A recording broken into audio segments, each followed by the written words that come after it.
కేటీఆర్ గర్వం, అహంకారం తగ్గించే బాధ్యత నాదే. కేటీఆర్‌కు ఛాలెంజ్ ఇసిరిండ్రు. Open challenge. నీ గర్వం, అహంకారం తగ్గిస్తా. అది నా బాధ్యత అని ఆహ్, రేవంత్ రెడ్డి అన్నారు. చూడాలి మరి ఎట్లా అహంకారం తగ్గిస్తాడు? ఏంటి అసలు ఆహ్, ఎంపీ ఎన్నికల తర్వాత మొత్తం పార్టీ భూస్థాపితం అయిపోతుంది అని చెప్తున్నారు. మరి ఎంపీ ఎలక్షన్‌ల తర్వాత టీఆర్ఎస్‌ని మొత్తం క్లోజ్ చేసే ఏమన్నా ప్లాన్ చేస్తున్నారా? అక్కడి నుంచి లీడర్స్‌ని లాగే ప్లాన్ ఏమైనా చేస్తున్నారా? ఆల్రెడీ వర్క్ స్టార్ట్ అయిందా? లోలోపన జరుగుతుందా? అన్నటువంటి డౌట్స్ అయితే వస్తున్నాయి. మరి రేవంత్ రెడ్డి కామెంట్‌లను చూస్తుంటే ఇక లండన్‌లో ఉన్నటువంటి రేవంత్ రెడ్డి కామెంట్స్ అన్ని చేశారట. సీఎం రేవంత్ రెడ్డి బీఆర్ఎస్ పార్టీకి స్ట్రాంగ్ కౌంటర్ ఇచ్చారు. ఫిబ్రవరిలో పులి బయటికొస్తుందని ఇటీవల వ్యాఖ్యలు చేసిన కేటీఆర్‌కు తనదైన శైలిలో రిప్లై ఇచ్చారు. పులి బయటికొస్తే బోన్లో వేసి చెట్టుకు వేలాడదీస్తామని విరుచుకుపడ్డారు. అసెంబ్లీ ఎన్నికల ఫలితాలే పార్లమెంట్ ఎన్నికల్లోనూ రిపీట్ అవుతాయి.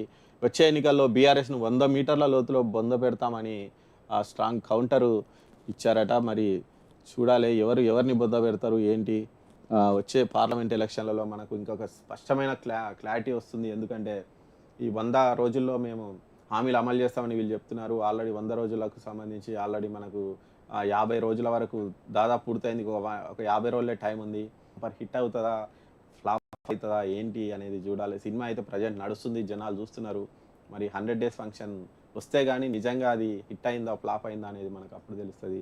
మరి ఆ లోపలైతే మాటల తూటాలైతే పేలుతున్నాయి. పులి బయటకొస్తే బంధిస్తామని అంటున్నారు. మరి చూడాలి. ఇక్కడ ఎవరు బంధిస్తారనేది ఇక